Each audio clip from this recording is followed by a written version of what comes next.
تعریفیں ہیں اس اللہ کے لیے جو پوری کائنات کا رب ہے۔ پروردگار نے یہاں سے کوئی صفاتی نام نہیں لیا، اس نے یہ نہیں کہا تمام تعریفیں اس رحمان کے لیے جو پوری کائنات کا رب ہے۔ اس نے یہ بھی نہ کہا تمام تعریفیں ہیں اس ذوالجلال والاکرام کے لیے جو پوری کائنات کا رب ہے، بلکہ پروردگار نے اپنی پاک و لرب کتاب میں فرمایا تمام تعریفیں ہیں اس اللہ کے لیے جو پوری کائنات کا رب ہے۔ بھائی اس سے پھر سمجھ جائیے نا، اس کا مطلب ہے جس میں تمام یہ صفات کٹھی ہو جائیں اسے ہم اللہ کہتے ہیں، اسے ہم اللہ کہتے ہیں کیونکہ وہی اللہ ہے جن نے چرند پرند کو طرح طرح کی آوازیں عطا کی، وہی اللہ ہے جس نے انسانوں کو طرح طرح کی شکلیں عطا کی، وہی اللہ ہے جس نے زمین اور آسمان کو کن کہہ کر قیامت تک کے لیے قائم رکھا، وہی اللہ ہے جس نے 1,24,000 انبیاء کو بھیجا، یہ وہی اللہ ہے جس نے قرآن کو بھیجا، یہ وہی اللہ ہے جس نے انجیل کو بھیجا، زبور کو بھیجا۔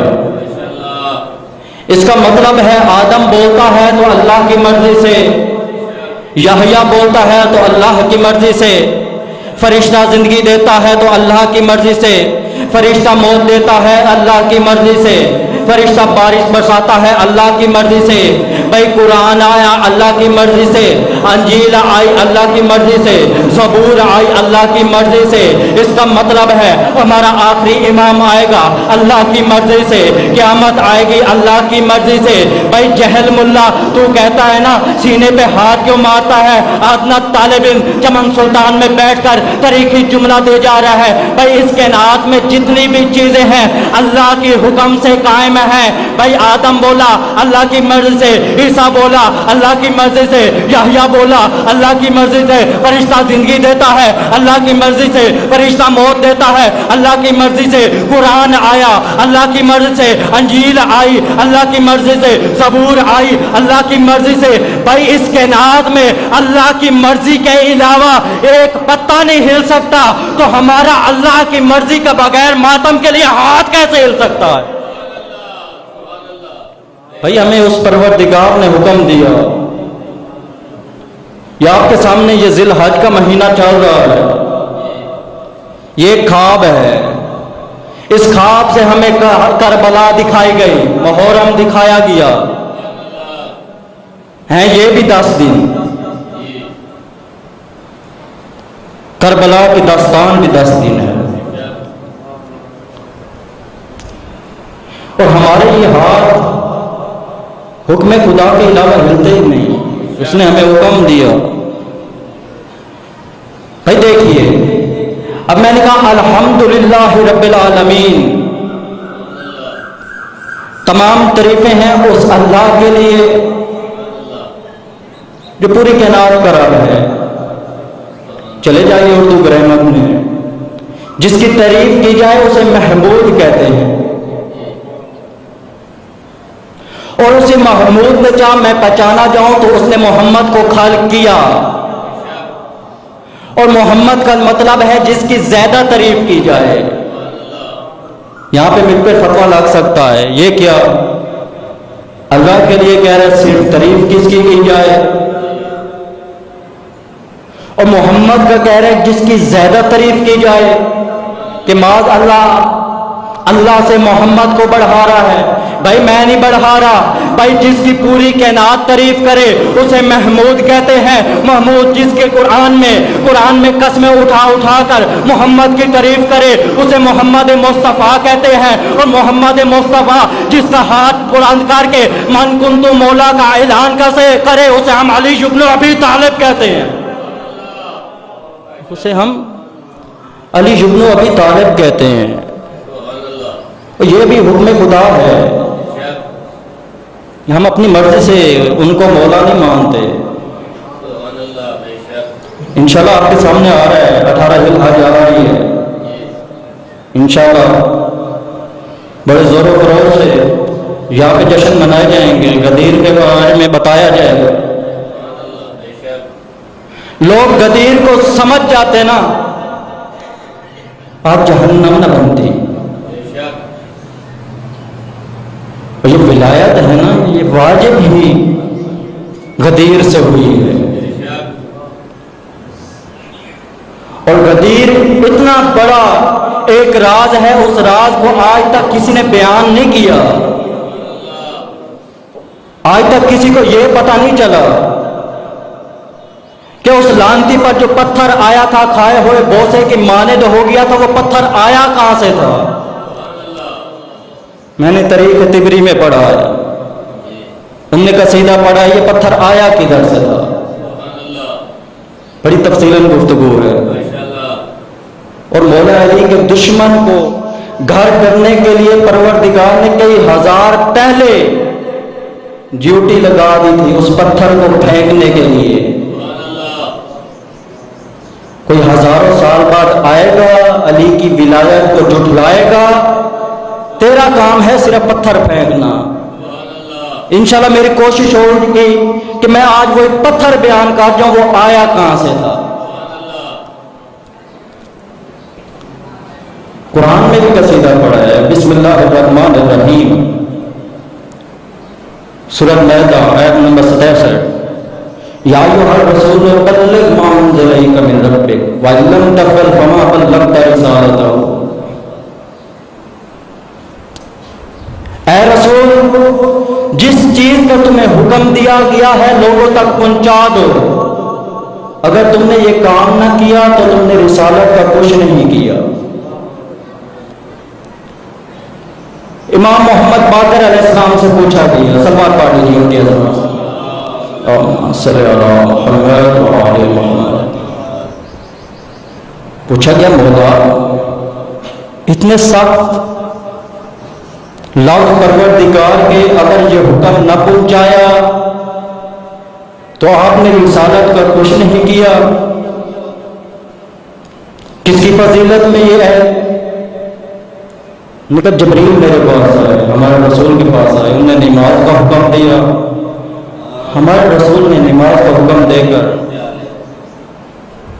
اللہ کے پیغام کو پورا کر دیا. اس کے بعد زکوٰۃ کا حکم آیا, رسول خدا نے زکوٰۃ کا حکم دے دیا. خمس کا حکم آیا, ہمارے رسول نے خمس کا حکم پہنچا دیا. حج کا حکم آیا, حج کا حکم دے دیا. یہ تمام حکم دے دیے. جب رسول خدا نے ہمارے مولا نے آخری حج کر کے میدان غدیر میں رکے تو یہ آیت وہاں نازل ہوئی. تو کیسے ملاحظ کیجئے, وضاحت کیجئے. ان کا 1.25 لاکھ کا مجمع تھا. 1.25 لاکھ مجمع کے درمیان میں محمد اور رسول اللہ اور علی ولی اللہ کھڑے تھے. جبریل کو بھیجا, جاؤ رسول کو کہہ دو علی کی ولایت کا اعلان کر دیں. جبریل آئے, پہلی بار کہا رسول خدا نے کہا میں نے بڑی مشکل سے ان کو مسلمان کیا ہے, اس پروردگار پر بڑی مشکل سے ایمان لائے ہیں, بتوں کو ان نے چھوڑا ہے. اگر آج میں علی کی ولایت کا اعلان کرتا ہوں تو یہ دین خدا کو جھٹلا دیں گے, چھوڑ جائیں گے, اس دین کو چھوڑ جائیں گے. میں ایسا نہیں کر سکتا. دوسری بار پھر حکم آیا, رسول میں جو کہہ رہا ہوں حکم دو. دوسری بار ہوا ہے. تیسری بار یہ آیت آئی, یا ایھا الرسول بلغ ما انزل الیک من ربک وان لم تفعل فما بلغت رسالتہ. اے رسول جو حکم تم تک پہنچایا گیا ہے اگر لوگوں تک تم نے پہنچایا نہیں تو تم نے رسالت کا کچھ نہیں کیا۔ ان سخت لفظوں کا آنا تھا۔ جیسے یہ لفظ آئے، ان لفظوں کو پڑھ کر رسول خدا نے علی بن ابی طالب کا ہاتھ بلند کر کے کہا من کنت مولا، جس کا میں مولا اس کا علی مولا۔ اس سے آگے یہ ہیں پروردگار کے کلمات۔ آگے رسول خدا نے اپنی حدیث بیان کی،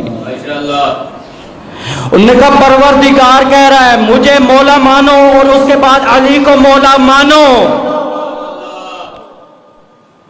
پھر پروردگار سے مخاطب ہوئے، رسول خدا کہتے ہیں یا اے پروردگار میں تیرا حبیب ہوں، میں محمد مصطفیٰ ہوں، میں تیرا آخری نبی ہوں، میں تجھے یہ حکم دے رہا ہوں جو مجھ سے محبت رکھے اور علی سے بغض رکھے اس کو کبھی جنت میں داخل نہ کرنا۔ بلکہ میں ان کی ایک حدیث پڑھ رہا تھا، مجھے قسم ہے اس پاک منبر کی، رسول خدا کہتے ہیں اگر کوئی شخص 70 نبیوں کی عبادت کے برابر عبادت کی ہو لیکن اس کے دل میں رائے کے دل کے برابر بھی علی کا بغض ہوگا تو وہ جہنمی ہوگا، وہ جہنمی ہوگا۔ کیا وہ 70 نبی کی عبادت لے کر اللہ تعالیٰ کی بارگاہ میں پہنچ جائے، رائے کے دانے کے برابر بھی بغض ہوا تو وہ جہنم میں جائے گا، پھر نار میں جائے گا، پھر اس کا ٹھکانہ خالدین فیہا ابدا، ہمیشہ وہی رہے گا۔ اولئک ہم شر البریہ، اور یہ برائی بہت بڑی ہے، شر جو برائی ہے اس کی تفسیر کی ہے، یہ شر برائی سب سے بڑی برائی ہے، اور جو علی سے بغض رکھے وہ اس سے بڑی برائی ہے۔ بلکہ مولا کے پاس ایک بندہ آیا، کہتا ہے مولا آپ اتنی طاقت رکھتے ہیں، آپ مولا امیر المومنین،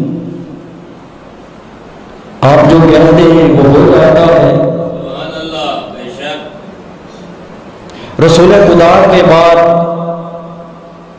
آپ امت کے امام ہیں تو آپ اتنی طاقت رکھتے ہیں، اپنے دشمن کو ختم کیوں نہیں کر دیتے؟ تو مولا نے مسکرا کر کہا جس طرح پروردگار نے شیطان کو آزاد چھوڑا ہوا ہے نا، اسی طرح علی نے اپنے دشمن کو آزاد چھوڑا ہوا ہے۔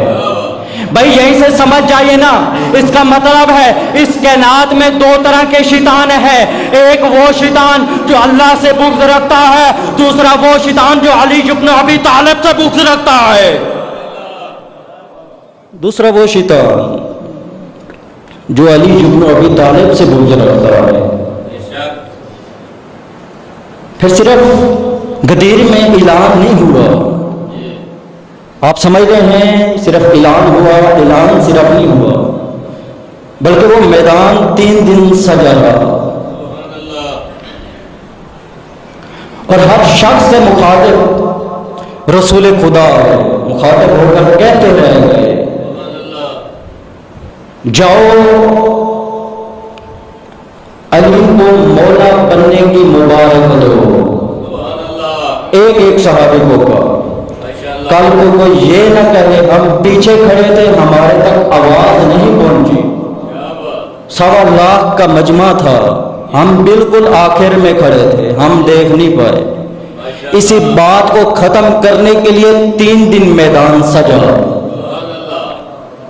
اور ایک شخص کو بھیجا، جاؤ علی کے خیمے میں جاؤ، اس کو مولا بننے کی مبارک دو، اور یہ بھی سن لو اس وقت تک میں با جماعت نماز نہیں پڑھاؤں گا جب تک تم علی کی ولایت کی گواہی نہ دو، جب تک تم علی کو مولا نہ مانو اس وقت تک کوئی جماعت نہیں، اپنی تنہا نماز پڑھو۔ چلے جائیے طریقے اٹھا لیجئے. کوئی جماعت نہیں ہوئی 3 دن. ایک ایک شخص کو بھیجا, انہوں نے جا کر اقرار کیا علی کی ولایت کا. 3 دنوں بعد جیسے ہی مدینہ پہنچے, مدینے کی گلیوں میں ان کے بیٹے, ان کی بیویاں انتظار میں کھڑی ہے کہ آج اتنی دیر ہو گئی کہ حاجی واپس نہیں آئے, نکلے تو کب کے ہوئے ہیں. ابھی پریشانی کی حالت میں کھڑے تھے کہ ادھر سے حاجیوں کا مجمع داخل ہوا. ایک مستور بھاگتے ہوئے گئے کہ بابا اتنی دیر ہو گئی, کیا وجہ؟ ان کا عجیب ہی منظر بنا. ہم تو اتنے تیز دوڑے تھے, میدان غدیر کو چھوڑ کر اتنی دور پہنچ گئے تھے. پھر رسول خدا نے صحابیوں کو حکم دیا جو آگے چلے گئے ہیں ان کو جلدی سے پیچھے بلایا ہو. ہمیں میدان غدیر میں پھر اکٹھا کیا گیا. پھر کا عجیب ہی منظر بنا. پلانوں کا منبر بنایا گیا. علی بن ابی طالب کا ہاتھ پکڑ کر رسول خدا نے ولایت کا اعلان کر دیا, اور ہم بزرگ ان کے تابع دار بن گئے. وہ مولا ہمارا کیا بنے گا؟ بیٹے نے کہا پریشان نہ ہو, ایسے کریں کہ ایک شخص کو تیار کرتے ہیں اور مسجد نبوی میں بھیجتے ہیں کہ وہ رسول خدا سے پوچھے یہ کیا آپ نے اعلان کر دیا. یوں نہ کہہ دو پہلے پنچایت بن گئی. اس شخص کو تیار کیا گیا. مسجد نبوی میں رسول خدا تشریف فرما تھے. جس شخص کو تیار کیا اس کو بھیج دیا. مسجد میں پہنچا, سلام کیا. سلام کرنے کے بعد کہتے یا رسول اللہ, یہ آپ نے کیسا اعلان کر دیا؟ آپ نے ہم کے لیے علی کو ہمارا مولا بنا دیا. ہم مولا نہیں مانتے. آپ نے ہمیں توحید پر ایمان لانے کا کہا, ہم ایمان لے آئے. آپ نے نماز قائم کرنے کا کہا, ہم نے نماز قائم کی. ہم بتوں کو پوجتے تھے, آپ نے کہا بتوں کو چھوڑ دو, ہمارے پروردگار کی بارگاہ میں جھکو. تو آپ کے پروردگار کی بارگاہ میں جھکنا شروع کر دیا. آپ نے زکوٰۃ کا کہا, ہم نے زکوٰۃ دی. آپ نے خمس کا کہا, ہم نے خمس ادا کی. آپ نے حج کا کہا, ہم نے حج ادا کی. مگر ہم علی کو مولا نہیں مانتے. انہوں نے کہا علی کو مولا مانو گے مدینہ میں رہو گے, یا شیطان کو جیسے پروردگار نے ابلیس بنا کر جنت سے نکال دیا تھا, آج اسی طرح تجھے ابلیس بنا کر مدینے سے نکال دوں گا. اس نے کہا میں علی کو مولا نہیں مانتا.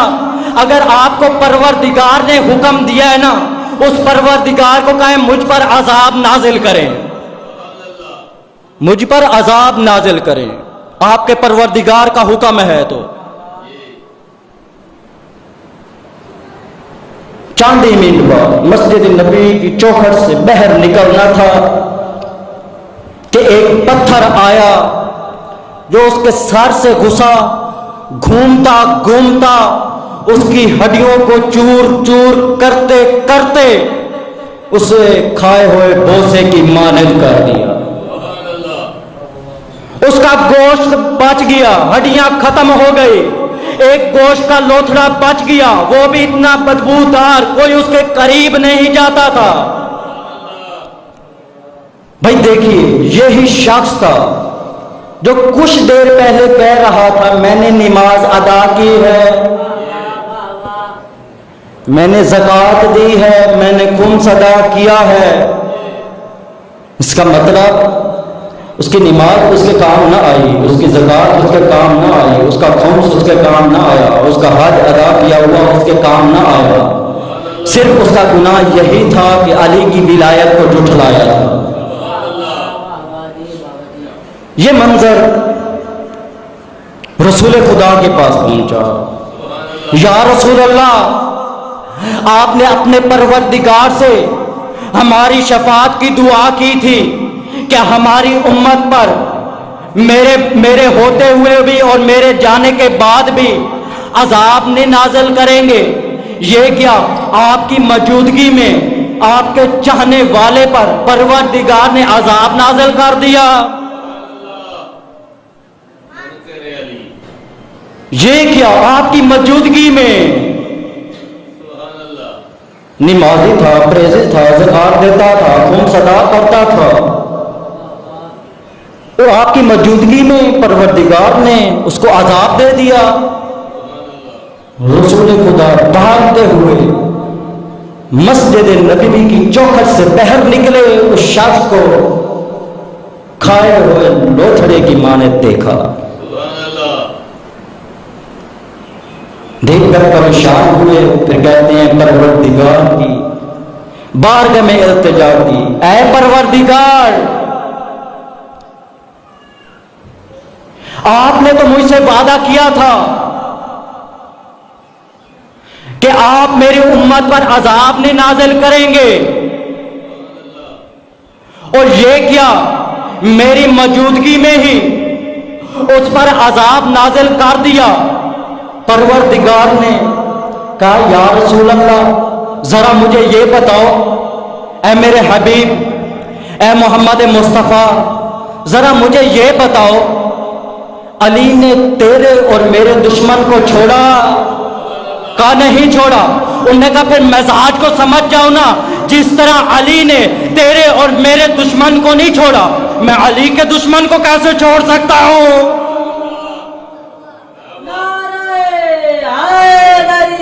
یا علی، تیرے اور میرے دشمن کو علی نے نہیں چھوڑا، تو میں علی کے دشمن کو کیسے چھوڑ سکتا ہوں؟ بھائی دیکھیے، اب اس کے اوپر جو پتھر آیا، اب ہم نے وہ ڈھونڈنا ہے وہ پتھر آیا کہاں سے، وہ پتھر آیا کہاں سے۔ اس کا مطلب ہے اس پتھر کا انتظام کیا گیا تھا، یا پھر مان جائیے کہ پروردگار نے کسی فرشتے کی ڈیوٹی لگائی ہوئی تھی کہ جو بھی علی کو جھٹلائے اس کو پتھر مار دینا۔ یہ پتھر آیا کہاں سے؟ سید نے ڈھونڈا، تاریخ طبری میں جا کر ڈھونڈا، وہ پتھر آیا کہاں سے؟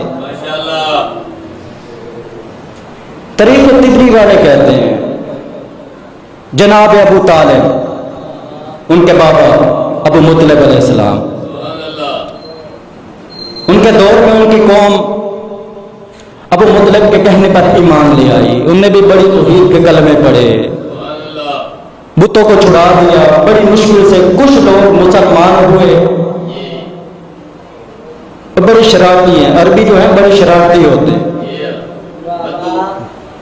تازے تازے مسلمان ہوئے، اور اس وقت جو بادشاہت تھی وہ بادشاہ کا نام ابرا تھا، اس وقت اس کی حکومت تھی، اس نے ایک بت خانہ بنایا ہوا تھا کعبے کے مقابلے میں۔ تو چند جو عربی مسلمان ہوئے ان میں سے ایک عربی اٹھا اور ان کے بت خانے کے دروازے پر پیشاب کر رہا ہے، بے حرمتی کی۔ بادشاہ ابرار کے پاس یہ منظر پہنچا، اس نے کہا بے حرمتی ہماری عبادت گاہ کی، اب میں کعبے کو گراؤں گا، اب میں کعبے کو گراؤں گا۔ اپنے وزیر کو بھیجا، وزیر کو کہا جاؤ، ان کا جو نبی ہے نا ابو مطلب، اس کو حکم دے دو کہ ابرا اپنا لشکر لے کر کعبے کو گرانے آ رہا ہے۔ اس کا وزیر نکلا، مکہ کی گلیوں میں ہوتا ہوتا ایک جگہ اس وزیر کی نظر ڈلی کہ اب وہ ضرور آئے گا۔ تو وہ بڑا مسکرایا، یہ کام تو نے وزیر بڑا اچھا کیا ہے، لے تیرا انعام 1000 اشرفیاں۔ پہلے مجھ کر چل کر ادھر جانا پڑتا تھا، اب نبی چل کر ادھر آئے گا۔ نبی تک پہنچ گیا کہ آپ کے اونٹ اغوا ہو گئے ہیں، آپ کے اونٹ پکڑے ہوئے ہیں، لوگوں نے پکڑ لیے ہیں۔ وہ اپنے اونٹ لینے کے لیے نکلے، ابرا کو پتہ لگا، اس نے اپنے لشکر والوں کو حکم دیا کہ نبی آ رہا ہے، ایسے کرو کہ ان کا بہت خوبصورت استقبال کرنا، ایسے کرو لال رنگ کا قلین بچھا دو، ہر طرف قلین بچھ گیا، نبی آ گئے۔ چھوڑو ساری گفتگو، نبی جیسے پہنچے ان نے تمام سوالوں کو چھوڑ دیا، ان نے کہا میرے اونٹ واپس کرو۔ ابراہیم ہنسنے لگا، آپ اونٹ لینے کے لیے آئے ہیں، اپنے کعبہ کو نہیں بچانا چاہتے؟ نے کہا اونٹ ہیں میرے، تم اونٹ تو میرے، کعبہ کا مالک ہے کوئی اور، وہ خود انتظام کر لے گا، وہ کون کہہ کر کائنات بنا سکتا ہے، وہ فرشتوں کے ذریعے ہوائیں چلا سکتا ہے، موسم تبدیل کر سکتا ہے، کیا تیرے لشکر کو ختم نہیں کر سکتا؟ تو میرے اونٹ دو۔ وہ اور زیادہ خوش ہوا، اونٹ اس نے خوشی خوشی دے دیے۔ اس نے اپنے لشکر کو تیار کیا، بڑے بڑے ہاتھی، ہزاروں کا لشکر لیتے ہوئے مکہ کی طرف بڑھا۔ جیسے ہی مکہ پہنچا، مکہ والے نے اس لشکر کو مکے میں داخل ہوتے ہوئے دیکھا، اپنے بسترے باندھے اور پہاڑی کی چوٹی پر چڑھ گئے کہ یہ ہاتھی ہمیں کچل دیں گے۔ یہ مکے والوں کی پرانی عادت ہے، جب بھی ان پر کوئی مصیبت آتی ہے تو ڈر کر پہاڑوں کی چوٹیوں پر چڑھ جاتے ہیں، پہاڑوں کی چوٹیوں پر چڑھ جاتے ہیں۔ نبی تک پہنچ گیا کہ لشکر لے کر آ گئے، سجدہ ریز ہوئے، اے پروردگار گھر تیرا ہے، حفاظت کرنا بھی تیرا کام ہے۔ ابھی یہ کلمات ختم ہونے تھے کہ چھوٹے چھوٹے پرندے آئے، ان کی چون میں چھوٹے چھوٹے پتھر بڑے بڑے ہاتھیوں کو پھینکنا شروع کیے، تمام ہاتھی کھائے ہوئے بوسے کی مانند ہو گئے۔ ان میں سے ایک پرندہ جو بیمار تھا، کبھی اڑتا کبھی کسی درخت کی چوٹی پر بیٹھ جاتا، پھر اڑتا کبھی کسی کے مکان پر بیٹھ جاتا، اسی طرح رہتا رہتا کبھی ادھر کبھی ادھر بیٹھتا۔ مکہ کے قریب پہنچا تو وہ پرندے پتھر پھینک کر واپس آ رہے تھے۔ ان پرندوں نے ہنس کر کہا ہم پتھر مار بھی آئے، ہم کعبے کے دشمن کو ختم کر آئے، تو ابھی پتھر لے کر پھر رہا ہے، تو اس شہادت سے مرحوم رہ گیا۔ وہ پرندہ رونے لگا، التجا کی، اے پروردگار مجھ پر یہ تکبر کر رہے ہیں، میں اس سعادت سے رہ گیا، بیمار تھا۔ پروردگار نے کہا تو پریشان نہ ہو، تو نے اس سے بڑے دشمن کو غرق کرنا ہے، تو ایسے کر اس پتھر کو اٹھا اور جا کعبے کی چوکھٹ پہ جا کر بیٹھ جا، جب تجھے میں حکم دوں تو وہ پتھر پھینک دیں۔ بس موسم تبدیل ہوتے رہے، دن بدلتے رہے، دن رات میں، رات دن میں، ہزاروں سال گزر گئے، آگے مسجد نبوی میں، آگے غدیر کا میدان، وہاں پہ من کنتو مولا کا اعلان ہوا، من کنتو مولا کا اعلان ہونا تھا۔ اعلان کے بعد تمام حاجی واپس آئے، مکے میں داخل ہوئے، ادھر ایک شخص کو تیار کیا، اس شخص کو تیار کر مسجد نبوی میں بھیجا۔ مسجد نبوی میں جا کر اس نے علی کی ولایت کو جھٹلایا۔ جیسے یہ مسجد نبوی کی چوکھٹ سے باہر نکلا، اس پرندوں کو حکم ہوا جا مکے کی چوکھٹ کو چھوڑ اور جا علی کے دشمن کو غرق کر۔ اس نے یا علی، وہی پرندہ اڑا، منکر ولایت کے سر پر پھینکا کھائے ہوئے بھوسے کی مالت کر کر بلندیوں پر اٹھ کے کہا کدھر گئے تم؟ کل کو تو تم مجھ پر بہت ہنس رہے تھے، دیکھو تم نے کعبے کے بچانے والے کے اوپر جا کر عذاب نازل کیا، دیکھو میں نے کعبے کے اندر آنے والے کے دشمن کو ختم کیا۔ دیکھو تو صحیح تم میں اور مجھ میں کتنا فرق۔ اس لیے کہتے ہیں صبر کا تھا بڑا میٹھا ہوتا ہے۔ اور آج کل بھی منکر رعایت بڑے پھر رہے ہیں، ہر طرح سے ولایت کو مٹانے کی کوشش کر رہے ہیں، لیکن ان کو یہ نہیں پتا یہ جتنے مٹتے ہیں اتنے زیادہ پھیلتے ہیں۔ ولایت ہے ایسی خوشبو، جتنا اس کو بند کرو گے اتنی پھیلے گی، یہ ہے ولایت۔ ان نے ہر طرح سے، اگلے دن ایک مولوی صاحب کا میں بیان سن رہا تھا کہ کہہ رہا تھا کہ معاذ اللہ کل 10 سال بعد مسلمان ہوئے تھے۔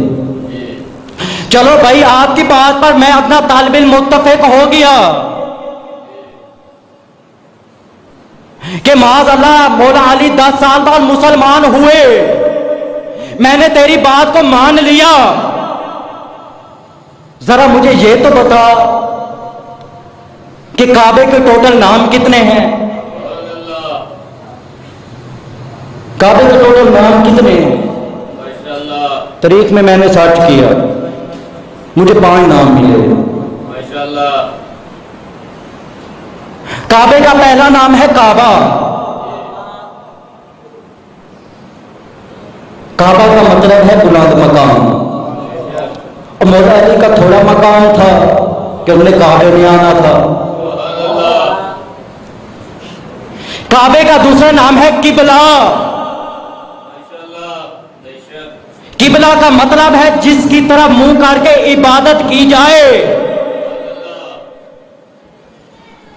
بھئی جس کے دل میں علی کی ولایت کی خوشبو نہ ہو اس کی عبادت نہیں، ٹکرے ہیں، اس کی عبادت نہیں، وہ ٹکرے ہیں۔ کعبے کا تیسرا نام ہے بیت اللہ، اللہ کا گھر۔ بھائی اگر اس پروردگار نے اپنے گھر میں علی ابن ابی طالب کو بھیج کر دنیا والوں کو بتا دیا علی ولی ہے، علی شخص نہیں ہے،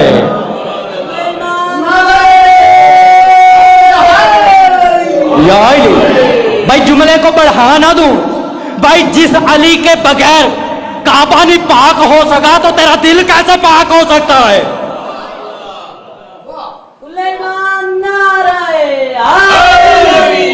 یا علی۔ کعبے کا چوتھا نام ہے بیت العتیق۔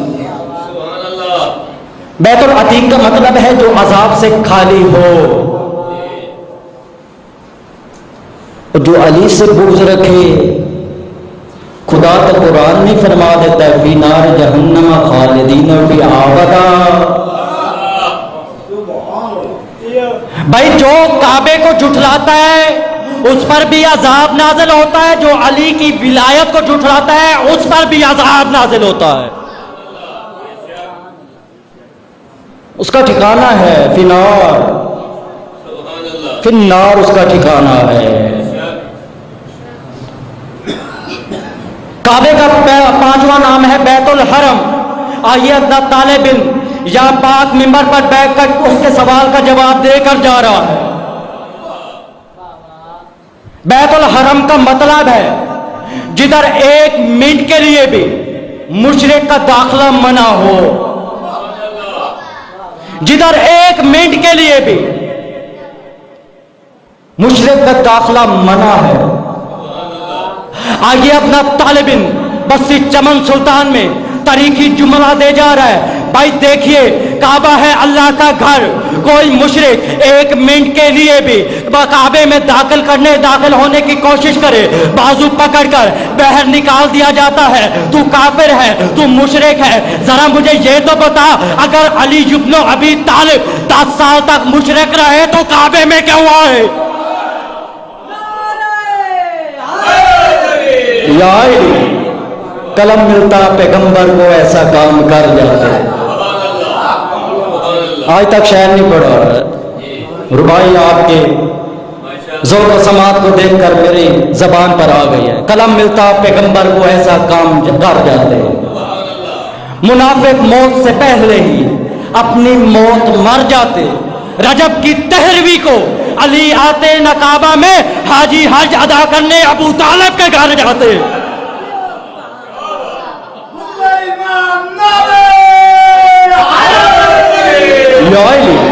اور میں نے یہ پوری وضاحت پڑھی تھی، صرف میں نے یہ طریق کو اٹھا کر طریق سے بیان نہیں کی. بھائی قرآن نے بھی ولادت علی ابن ابی طالب کی پڑھی ہے، اور یہ اگلے دن میں نے یہاں پہ بیان دیا ہے عید پر ہی بستی چمن سلطان میں ایت میں نے پڑھی تھی.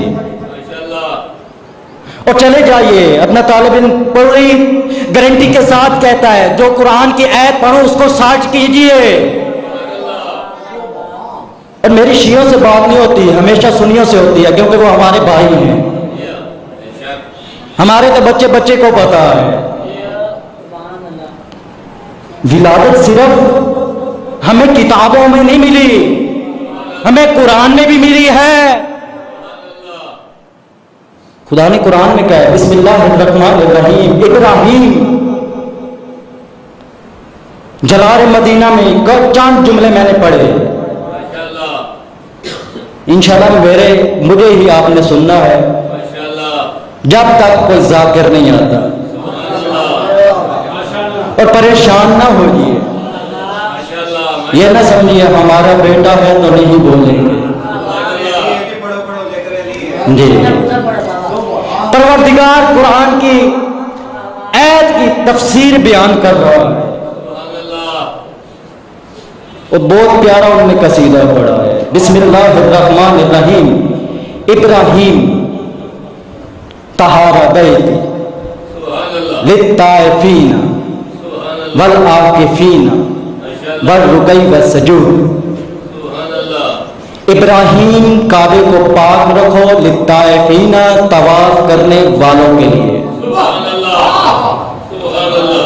والعاکفین اعتکاف کرنے والوں کے لیے، والرکع اور رکوع کرنے والوں کے لیے، والسجود اور سجدہ ادا کرنے والوں کے لیے. بھائی دیکھیے ابراہیم کو کہا گیا ابراہیم کعبے کو پاک رکھو للطائفین طواف کرنے والوں کے لیے، والعاکفین اعتکاف کرنے والوں کے لیے، والرکع اور رکوع کرنے والوں کے لیے، والسجود اور سجدہ ادا کرنے والوں کے لیے. بھائی دیکھیے ابراہیم نبی نے واقعی کعبے کو پاک رکھا. انہوں نے اپنے ہاتھوں سے بتوں کو توڑا، انہوں نے کعبے کو پاک کیا. آج 1400 سال بعد بھی کوئی مکے میں داخل ہونے کی کوشش کرے تو ادھر کے جو فوجی ہیں، سپاہی ہیں، عربی ہیں، اس کا ہاتھ پکڑ کر اس کو باہر نکال جاتے ہیں. نکل جا کعبے سے باہر، پہلے ایمان لیا، مسلمان ہو، پھر کعبے میں داخل ہو. تو مشرک ہے، تو کافر ہے، پہلے مسلمان تو ہو پھر کعبے میں داخل ہو. بھائی دیکھیے، جناب ابو طالب کو کافر کہنے والوں، گھر ہے اللہ کا، حکم ہوا ابراہیم کو. تاریخی جملہ دے جا رہا ہوں، ان کے سوالوں کا جواب انشاءاللہ کبھی نہیں کہیں گے کہ معاذ اللہ جناب ابو طالب کافر تھے، اسی کا جواب دے رہے. بھائی دیکھیے، 1400 سال بعد کوئی مشرک کعبے میں داخل ہونے کی کوشش کرے تو اس کا بازو پکڑ کر اس کو وہاں کے حاجی، وہاں کے عربی، وہاں کی پولیس، وہاں کے فوجی بازو پکڑ کر باہر نکال دیتے ہیں. جا مسلمان ہو، اللہ پر ایمان لے آ، مسلمان ہو جا، پھر کعبے میں داخل ہو.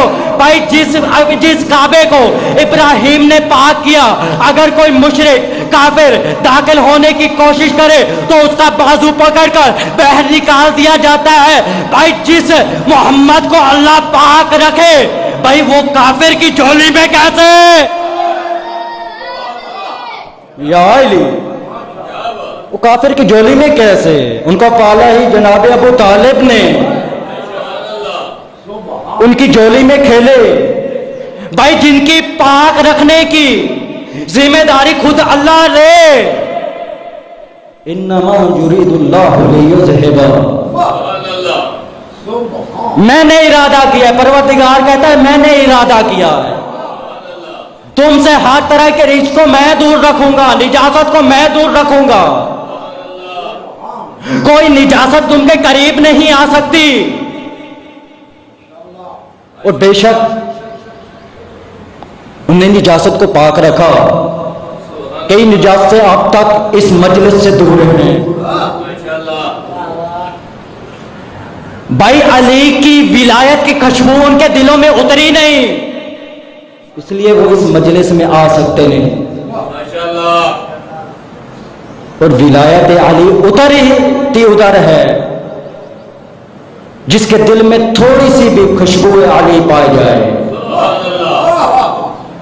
جس کے دل میں تھوڑی سی بھی خوشبو علی کی ولایت کی پائی جائے اتر جاتی ہے. ٹائم لگتا ہے لیکن اتر جاتی ہے. بھائی دیکھیے، گھر ہے اللہ کا ابراہیم، کعبے کو پاک رکھو طواف کرنے والوں کے لیے، اعتکاف کرنے والوں کے لیے، رکوع کرنے والوں کے لیے، اور سجود ادا کرنے والوں کے لیے. بھائی ایت کی سمجھ آ گئی نا؟ بچے کو سمجھ آ گئی. ایک ایک لفظ کا میں نے ترجمہ کیا. بھائی اب آپ بھی تو ذہن کو جڑا ہے نا، آپ پر بھی واجب ہے صرف قرآن کو پڑھے نہیں، اس کو سمجھے بھی صحیح. قرآن کہہ کیا رہا ہے؟ آپ کہتے ہیں جائیں الحمدللہ رب العالمین الرحمن الرحیم مالک یوم الدین، مگر یہ نہ پتا ہو کہ قصیدہ کیا پڑھ رہی ہے. وہ صرف پھر پڑھ رہے ہیں، اس کو سمجھ نہیں رہے. آپ کے سامنے ہمارے علماء نے قربانیاں دے کر اس دین کو بچایا ہے. آپ کے سامنے کئی تفسیریں پڑھی. کتاب انوار النجف حسین پاکجاڑا صاحب کی پڑھ لیجیے، بہت پیاری تفسیر ہے. تفسیر کمی پڑھ لیجیے، کمی صاحب کی بہت پیاری ہے. نور الثقلین پڑھ لیجیے، ان تمام میں قصیدے پڑھے ہیں. بھائی دیکھیے، طواف ہوتا ہے کعبے کے باہر، رکوع ہوتا ہے کعبے کے باہر. سمجھ آ رہی ہے نا؟ بھائی سجدہ ہوتا ہے کعبے کے بہر، لیکن ابراہیم کو کہا گیا ابراہیم للطائفین والعاکفین، اعتکاف کرنے والوں کے لیے پاک رکھو۔ بھائی اعتکاف کا مطلب ہے 3 دن بند ہو جانا۔ چلے جائیے کسی سے پوچھ لیجئے، مجھے چھوڑیے، آج کل تو نیٹ کا دور ہے، گوگل آپ کے سامنے ہے، اس پہ چلے جائیے، اعتکاف لکھیے گا، اس کا معنی کیا ہے آپ کو مل جائے گا، 3 دن بند ہو جانا۔ اور کئی لوگ رمضان کے آخری دنوں میں اعتکاف کرتے ہیں۔ بھائی کہا گیا اعتکاف کرنے والوں کے لیے پاک رکھو۔ بھائی آپ دیکھنا ہے 3 دن کون کعبے میں رہا ہے جس کے لیے حکم ابراہیم کو رہا ہے کعبے کو پاک رکھو۔ بھائی یہاں اس قرآن کی آیت کو جھٹلا دو، یا اس کائنات میں کوئی بچہ کوئی ماں دکھا دو جو 3 دن کعبے میں رہا ہو، یا طالب علم کی بات کو سمجھ کر مان لو، یا اس کائنات میں کوئی ماں اور بیٹا دکھا دو جو 3 دن کعبے میں رہا ہو، یا مان جائیے فاطمہ بنت اسد اور علی بن ابی طالب 3 دن کعبہ میں رہے۔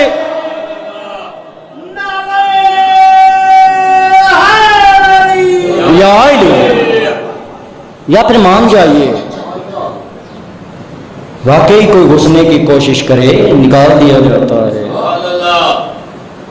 اور واقعی ہی اعتکاف کا مطلب 3 دن بعد ہو جانا۔ اس تاریخ میں مجھے ایک ہی مستور اور ایک ہی بچہ نظر آیا جو 3 دن کعبے میں رہا، اور اپنی مرضی سے نہیں رہے، ان کی ولادت گھر میں بھی ہو سکتی تھی، لیکن ادھر نہ ہوئی۔ جا کے طریقوں کو چھانا، کیسے گئی، کعبے تک کیسے پہنچی، کس نے حکم دیا، کئی سوال ہے نا۔ بھائی دیکھیے ماں تھی نا، بھائی آپ کہتے ہیں پروردگار نے اپنے گھر کی طرف انہیں بلایا، مان لیتے ہیں اللہ تعالیٰ نے بلایا، بلکہ آپ کو مثال دے دیتا ہوں۔ بھائی دیکھیے یہ بھائی میرے مہمان بن جائیں، میرے گھر پہنچائیں، بھائی میں کہتا ہوں گھر کو تالا ہو، ہیں تو میرے مہمان نا، پروردگار نے مجھے طاقت دی ہے نا، بھائی میں اس تالے کو توڑ بھی سکتا ہوں نا، اور تھوڑی سے توڑ لوں، اینٹ سے توڑ لوں، بھائی اس تالے کو توڑوں گا پھر مہمان کو اندر لے جاؤں گا۔ اگر میں دیوار کو گرا دوں تو یہ بھائی کیا سوچیں گے، جلا ہے دیوانہ میرے پہ ہنسے گا۔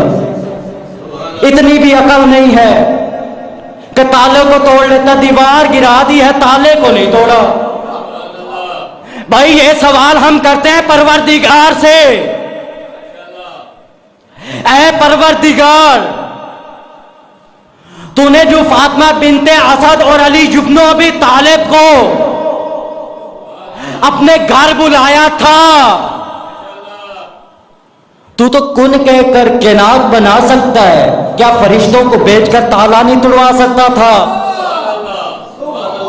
دیوار کیوں پٹوائی؟ یہ کیا کر دیا آپ نے دیوار کو؟ بھائی مزاج کو سمجھیے نا، اس نے کہا تھا طالب علم تھوڑی سوچ کو تو دوڑا۔ میں نے کہا وضاحت کر دیجئے پروردگار، اتنا طالب علم ہوں، گرمی بہت ہے، میری سوچ وہاں تک نہ پہنچ سکی، آپ ہی وضاحت کر دیجئے۔ اس نے کہا اتنا طالب علم اگر آج میں فاطمہ بنت اسد اور علی ابن ابی طالب کو دروازے سے داخل کر دیتا، 1400 سال بعد کچھ لوگ آتے کہتے فاطمہ بنت اسد اور علی ابن ابی طالب اپنی مرضی میں کعبے میں گئی تھی، بھائی میں نے ان کو دروازے سے اس لیے نہیں بھیجا، دیوار پھٹوا کر فاطمہ بنت اسد اور علی ابن ابی طالب کو اندر بلا کر دنیا والوں کو بتا دیا کہ فاطمہ بنت اسد اور علی ابن ابی طالب اپنی مرضی سے کعبے میں نہیں گئی، اللہ کی مرضی سے کعبے میں گئی۔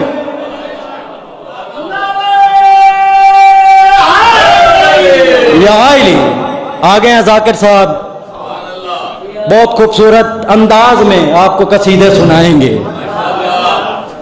اور آپ کے دلوں پر نور علی کو پابند کریں گے۔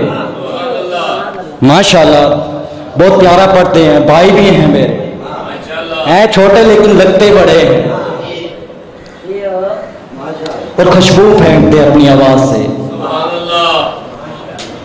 چار جملے اور یاد آ گئے مجھے ربائی کے، اپنے طالب علم نے اپنی قلم سے لکھے ہیں۔ کعبے کی زمین کارے سعادت کی جگہ ہے، کعبے کی زمین کارے سعادت کی جگہ ہے، قرآن کے اشارے کہ عبادت کی جگہ ہے، اگر حیدر سے ہے بغض تو قبلہ بھی بدل لے، کیونکہ کعبہ وجہ اللہ کی ولادت کی جگہ ہے۔ کعبہ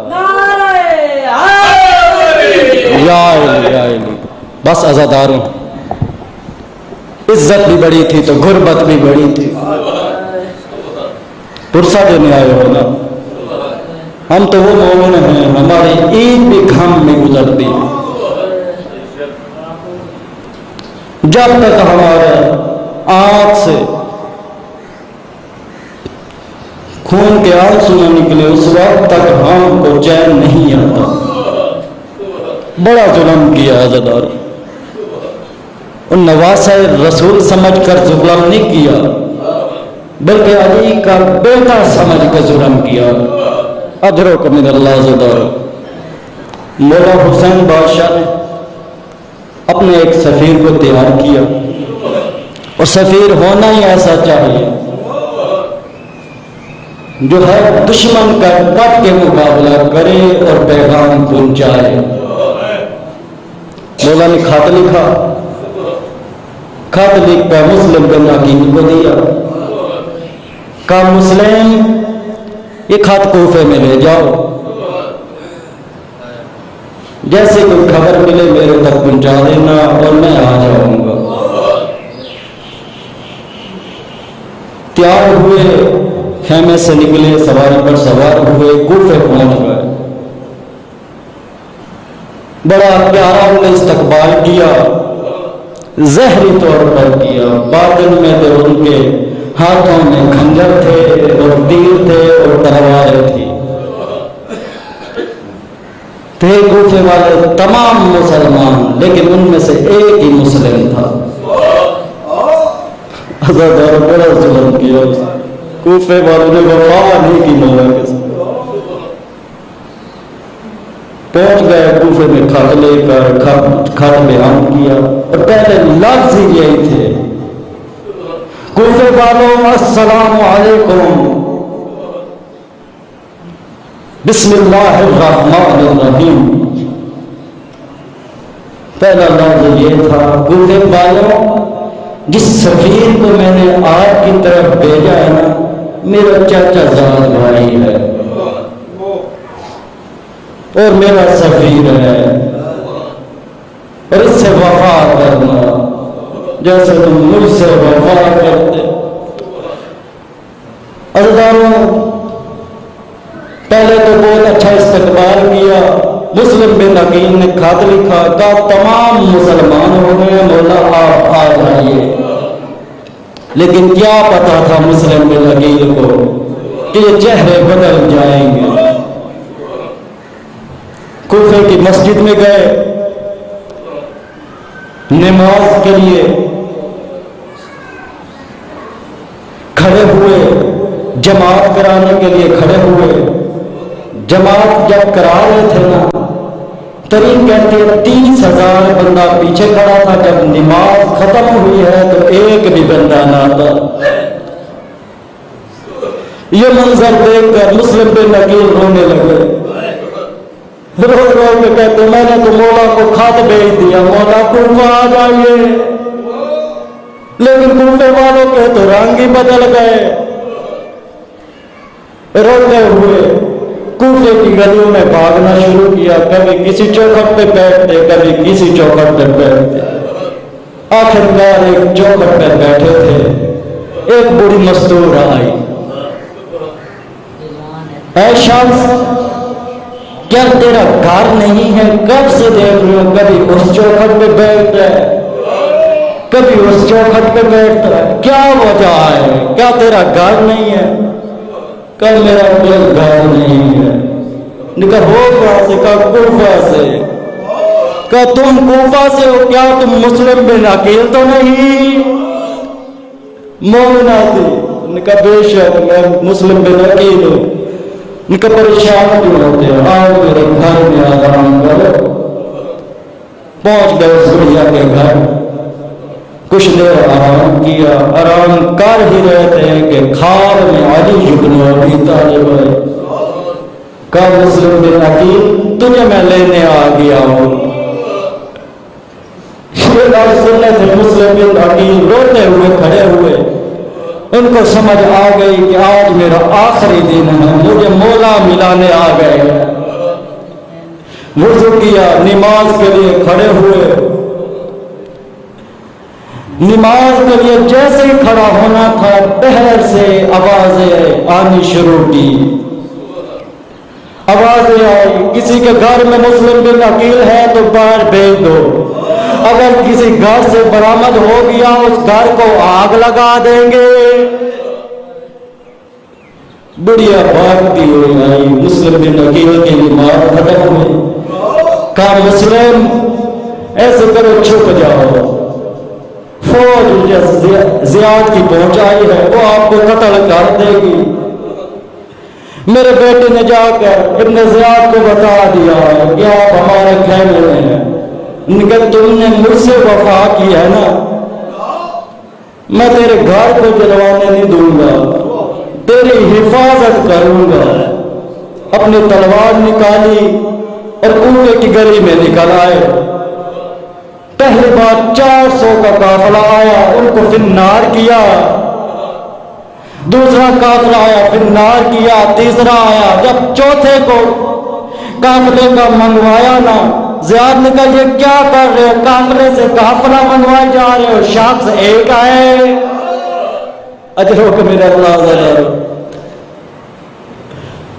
آخرکار انہوں نے ترغیب سوچی، انہوں نے گڑھا کھودا، اس گڑھے کے اوپر گھاس پھینکا اور کچھ پتھر پھینک کے اور جان کرنا شروع کر دی۔ جان کرتے کرتے اس گڑھے کے پاس لے گئے، آخرکار مسلم بن عقیل اس گڑھے میں گرنا تھا۔ جس کے ہاتھ میں نیزہ تھا اس نے نیزے کا وار کیا، جس کے ہاتھ میں پتھر تھے اس نے پتھر مارنے شروع کیے۔ سفیر حسین زخمی ہوا، لشکر والوں نے آواز بلند کی، اے سفیر حسین مسلم بن عقیل اپنے تلوار کو پھینک دے، تجھے چھوڑ دیں گے۔ حضرت تلوار تو نہ پھینکی، انہوں نے کہا چلو میں تلوار پھینکتا ہوں، میری ایک شرط ہے، جو تم کہہ رہے ہو مجھے چھوڑ دو گے، کیا واقعی چھوڑ دو گے؟ انہوں نے قسمیں اٹھا کے کہا بے شک ہم آپ کو چھوڑ دیں گے۔ گڑھے سے باہر آ گئے، تلوار پھینک دی۔ دربار کی چوکھٹ پر جیسے ہی پہنچے ایک مولا کو ماننے والا کھڑا تھا، کہا تم مسلم بن عقیل ہو؟ نے کہا بے شک، کیا چاہتے ہو؟ کہا بس ایک پیالہ پانی کا دے دو۔ پانی آ گیا، آگے پیش کیا گیا، پانی کو پینے کے لیے جیسے ہی آپ آگے بڑھائے نا، طریق کہتی ہوں کہ دونوں ہاتھ، دونوں جو ہونٹ تھے وہ کاٹ چکے تھے، زخمی تھے، ان کے ہونٹوں سے خون کے قطرے پانی میں گرنا شروع ہوئے۔ آلودہ ہو گیا پانی، کہ یہ پانی لے جاؤ، یہ آلودہ ہو گیا، ایسے کرو ایک اور لے آؤ اس کے ساتھ۔ پھر آیا پانی، وہی خون کے قطرے، آخرکار پانی دیا۔ کہتے ہیں شاید پروردگار مجھے پیاسا شہید ہونا دیکھنا چاہتے، بس دربار میں پہنچ گئے۔ دربار میں پہنچنا تھا، ہزاروں کا مجمع کھڑا تھا، کوفے کا مجمع، درمیان میں صرف مسلم بن عقیل۔ کسی وزیر نے کہا اے مسلم، تم نے بادشاہ کو سلام کیوں نہیں کیا، امیر کو سلام کیوں نہیں کیا؟ مسلم بن عقیل رو کر کہتے ہیں صرف میرا ایک ہی امیر ہے جس کا نام حسین ہے۔ یہ لفظ کہنے تھے، ان لانتیوں نے پوچھا کوئی آخری خواہش ہے تو بیان کر دو۔ کہا میرے پاس ایک خط ہے، اس خط کو مولا حسین تک پہنچا دو، بس یہی آخری میری فریاد ہے۔ اس میں بس اتنا ہی لکھا ہے، میں نے مولا کو کوفے بلایا ہے، بس اتنا ہی لکھا ہے، کوفے نہ آئے، یہ بے وفا ہے۔ عزاداروں یہ لفظ سننے تھے، مسلم بن عقیل رونے لگے۔ دربار والوں نے کہا مسلم، تیرے سے تو زیادہ حسین بہادر آئے، تم نے ہماری فوج کو، آدھی فوج کو ختم کر دیا، حسین تو تیرے سے زیادہ بہادر ہے۔ یہ لفظ کہنے تھے، رو رو کر کہتے ہیں۔ مسلم بن عقیل کہتے ہیں مولا اکیلے ہوتے تو نہ روکتا، ساتھ بیٹیاں بھی ہیں، بہنیں بھی ہیں، بس یہ لفظ آنے تھے۔ آخرکار پکڑا گیا، دربار کی چھت پر لے جایا گیا۔ یہ منظر مولا حسین نے دیکھا۔ مولا عباس کو خیمے میں اپنے پاس بلایا، کہا عباس جلدی آؤ۔ اپنی دونوں انگلیوں کو کھولا، کہا عباس میری دونوں انگلیوں کے درمیان دیکھو۔ دونوں انگلیوں کے درمیان دیکھا اور رونے لگے۔ رو رو کے مولا عباس کہتے ہیں بڑا غریب لگتا ہے، بڑا مظلوم نظر آتا ہے، کون ہے؟ مولا حسین رو کر کہتے ہیں عباس ذرا غور سے تو دیکھو۔ جیسے غور سے دیکھا، کہا یہ تو مسلم بن عقیل ہے۔ مولا مجھے اجازت دیجیے، میں اپنے بھائی کو بچا کے آتا ہوں، مسلم بن عقیل کو بچا لوں گا، بس اجازت دے دیجیے۔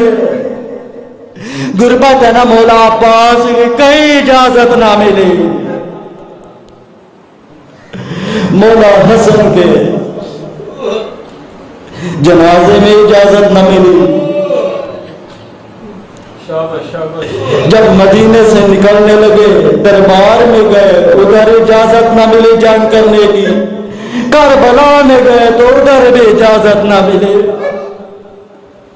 عزاداروں بس شہادت ہونے لگی۔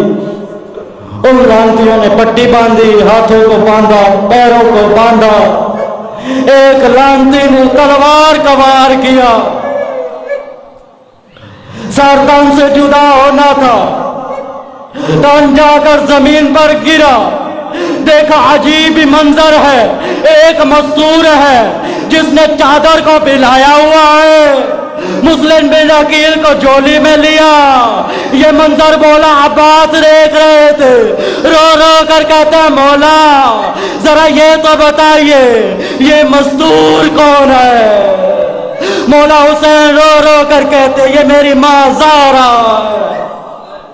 عزاداروں یہاں شہادت نہ ختم ہوئی، پورے کوفے میں مسلم بن عقیل کی لاش کو پھرایا گیا۔ خیمے میں مولا حسین نے مولا